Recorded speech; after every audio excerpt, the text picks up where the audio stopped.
We have a serious problem going on with our brand new furnaces. I am not a furnace certified technician.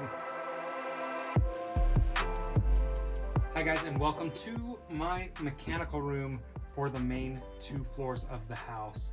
I have you in this room because we have a serious problem going on with our brand new furnaces. So for today's task, I'm going to explain what the problem is and how we're fixing it. You may or may not know, but we've actually been living in the house, but I really did want to record this and show this while it was fresh on my mind. This is really cool because it's something I've been a little nervous about working on as a homeowner and just kind of always thought, let's push that off to the certified technicians, which I will say right now, I am not a furnace certified technician. I do not guarantee any of the work that I'm doing for myself or for you to do and follow along with, but I at least want to show you what I did do if you feel like you want to try and tackle it yourself. Many of you probably know that when we built this house, I knew we were going to be out kind of in the rural area of our valley, and when you're out this far in the valley, you have to take the energy into your own hands of how you're going to fuel your house. So we decided to put in propane. When it comes to your home, there are 3 kind of main ways, well, I guess 4 really, ways that you can heat your home. One is with natural gas, which most people are on natural gas. 2, which I think would be the most common, is propane. 3 is electrical, and that is insane to me. My brother lived in Maryland, and his furnace and hot water heater and everything like that, it all ran on electricity, which meant his electrical bill was through the roof, but that's just the way it is. The 4th option is wood burning or pellet, and that is a cool way to do it. It just requires a lot more labor. When we built this house here, we knew that we would not be on natural gas. It wasn't available in our area. It's available at our old home, but it's not available here where we're building. Number 2 is electrical. I do have electrical coming into the house, but I don't want to pay a ton in electrical fees because it's very expensive. So I went to the next option, which was liquid propane. You saw me put in those lines. You saw me put in this 1,000-gallon tank, which I want 3 more if I can help it. Pick 3, my lord. So when you buy your appliances, if you're going to be on liquid propane, you need to state that those are liquid propane appliances. And some of them will come set up and ready to run, but some of them don't, and they come with a conversion kit. If your furnace has been converted to liquid propane, this is what it's going to look like. On the gas valve itself, you will see an LP sticker. You will also see another attention sticker saying this is a liquid propane. Our furnaces, however, are natural gas. That's the way they come from the manufacturer, and then when you're ready to change it, they send you the liquid propane conversion kit, which is where we're at. Now, I wish I could tell you that, hey, I was thinking smart and ahead of time, and I thought before we turn these things even on, we better get that conversion kit done. We better get them running and perfect in order, and that's just what should have happened. But it didn't. What happened is I ran all of my ducting and all of my HVAC, which there is a long list of tasks that I've accomplished in this house that I will leave in the description. But what I didn't do and was not allowed to do technically was land these furnaces. I was not allowed to take this ducting and bring it to this unit. For my county's code, it had to be done by a certified technician, which we did. I had my good friends at Christopherson Heating Air, George himself, and his boys came out and installed and landed all 3 of my furnaces. At the time that they landed these, and anytime they install a furnace, they will get it up and running. They will do an initial fire up and verify that what they put in functions. But at the time that they landed these for me, I did not have propane to this house yet. Things weren't quite done in order because they were doing them as I could get them done, and dealing with the crummy winter we dealt with, there was no way we were going to put the propane out there in the middle of the winter because there was 3 feet of mud. It wouldn't have happened. So I had to take my heating and air guys when I could get them, and I got propane when I could get it, and the 2 met a week ago when I fired up these furnaces, and they fired up just fine. But a week later, I started seeing something. See that little 3-3, now another 2-2? Those are error codes that are coming up on my Rude furnaces that I got from Standard Heating and Air. Wonderful company to work with, and I'm happy that we did. But those problems mean that I have a few things going on. One was a rollout sensor, which is what the 33 is standing for, meaning flames are coming outside of this box and triggering these sensors so that flames won't come out and light your house on fire. What I've learned in the course of 3 days of working on this is that most of this is sensors so that your house won't burn to the ground. A lot of it really isn't necessary to make the furnace function. It's really simple. It's like a barbecue. You have a flame, and then you have to blow that flame across the furnace itself and into the house. And then you just got to get rid of the CO2, which is what this fan does. It pulls the CO2 out and it sends it out of your house. That's the basic principle of it. But I had a lot of errors going on. I actually called Christopherson Heating and Air on Saturday night. The owner himself answered and talked me through a few things while he was out of town on vacation. What a champ. He said, if you've got spare parts in your basement furnace, which I do, and it wasn't being used because we have a radiant, he said, just swap out these parts. Make sure it's not this part that's gone bad. So I did that. A day later, I had the exact same error codes, and I told him when I called him, I'm getting a lot of soot. I actually got up and checked all of my ducting. I used an amazing new tool that was sent to me to scope everything. And all my ducting looked good. All my venting looked good. So he said, I think the problem is those aren't converted to liquid propane. And I thought, that may be a problem. Fast forward to today. I've got my kits. Standard Heating and Air brought them right out to my doorstep, and we have converted them. I've already converted this one, and it is running fantastic. And this one is our next project. I'm going to show you how to convert it. And I'm going to show you why real quick before we start getting things going. I'm going to override the sensors for just a second. I tripped these sensor or switches so that it will function for just a minute. It's going to take a second to turn on. That H means we are calling for heat right now. It is functioning. It is going to turn on, and I can't believe that this will turn on with this one open. If this one is open, the machine will shut down. If this one is open, it turns on. You can actually work on these while they're running. I don't recommend it. Okay, flames are lit. They're functioning, but see how yellow that flame looks. That's where we discovered the real problem. My flame should be very blue. Case in point, look at the blue color of these flames. Very, very little yellow. They're actually more jet stream. They're not floating back. And this has been converted and it is burning properly. This is a very simple job, in all honesty. And if you feel comfortable doing it, I recommend giving it a go. First thing you need to do is shut the furnace off. Our furnace is all the way shut off. And then you need to shut off the gas. Gas is all the way shut off. You may get a little residual gas smell as you're working with it.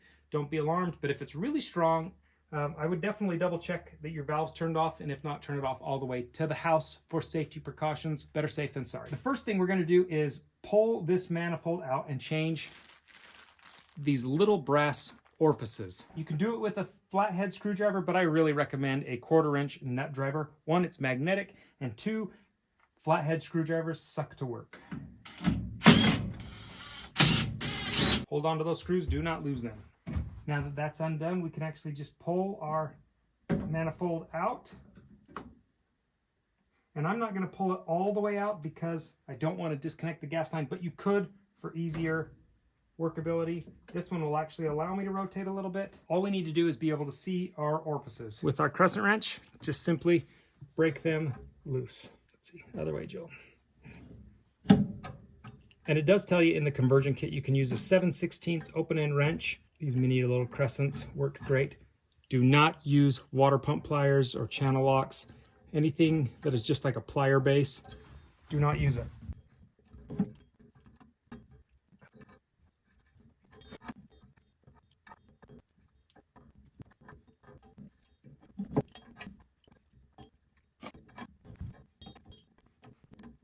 These are the two orifices that we're changing. This is the old one. This was this one is natural gas. It is significantly bigger. This is our new liquid propane, and it is significantly smaller. Now, you do have to reference whatever your furnace recommends for your elevation, because you can't just go pick up whatever orifice you want for a liquid propane and hope it works. You have to get the right one based off the elevation that you live at. I know here in Cache Valley, we're between 4,000 and 5,000 feet above sea level. So the recommended size is a 1.1 millimeter, and that's what they gave us. that's what works. So now we just grab a handful of our new orifices and put them in.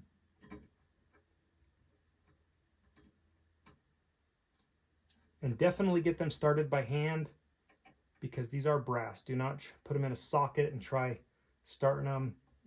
Brass is really, really soft. And I'm gonna go pretty snug because they were a little bit tough to get off, and maybe that's because they got hot and sealed on there a little bit better, but nice and snug's good.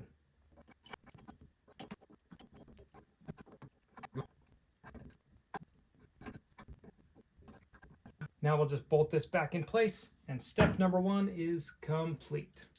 So rotate back, get it set. And what you're trying to do is align these orifices with each burner. There are 6, and so you just got to get those guys in their place. Hold a filming camera at the same time. There we go. And screw it back in. Start your screws in, but rule number 1,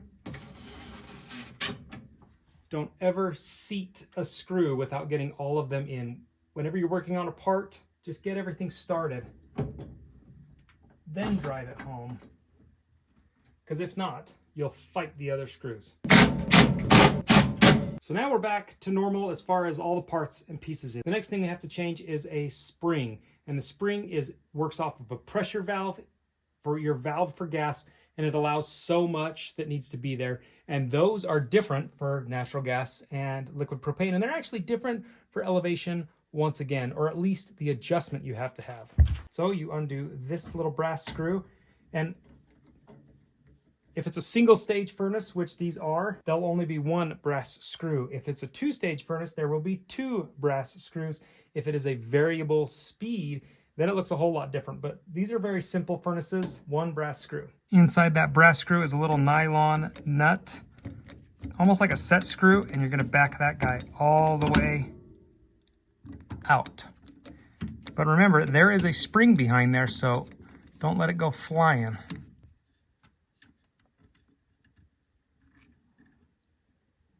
That little guy, keep this guy. Now inside is that little bitty spring. We're gonna grab it and bring him out. That is our natural gas spring. 2 springs in here, and there should be. Where'd that other spring go? In your conversion kit, you're gonna get this little guy, which is kind of a bigger, fatter spring and a different kind of head. I think it's for if it's a 2-stage, possibly, but this is the one we want. This one has that other little spring. This one is our natural gas spring, really tighter wound, higher pressure, I guess, from the spring. This is our liquid propane spring. It is significantly looser of a spring. It's not as tight a tension. I don't know quite what the difference requires or means, but I know those are the parts they send you, and this one is the one we're gonna put in. So we're gonna very carefully get our screw, and there's a little kind of button in the back that we want that spring to sit on. And I don't know the best way to get it to go on there other than to put it on that like that. Try and get it to line up. I think it self-aligns a little bit. And then you put this little set screw in. Definitely be careful not to cross thread. And start it in. This stage right here is what I am more than confident of getting my furnaces to. I can change out the orifices, I can change out this little spring, and I can actually put that set screw back in so far. The next stage is what I do not have certification or real good knowledge of. So I am gonna have my HVAC guy come when he's available and check on this, but I'm gonna show you at least what I did in the meantime. What the HVAC specialist will come do is he will put a manometer on this and adjust the inlet, or I believe it's the outlet, pressure of this diaphragm. And that uses a, what's it called? Water color? What? He just called it something. They use a manometer to measure that. I don't have one. I don't know how to even use one. So in the meantime, I can still get this up and running. It just may not be the most efficient burn possible. But what I'm gonna show you is what I did on the other one. With everything connected back on, I'm gonna turn my gas on, my power on, and now we're gonna watch and see if this guy will read our sensors. it's going over the last few trips that it's had.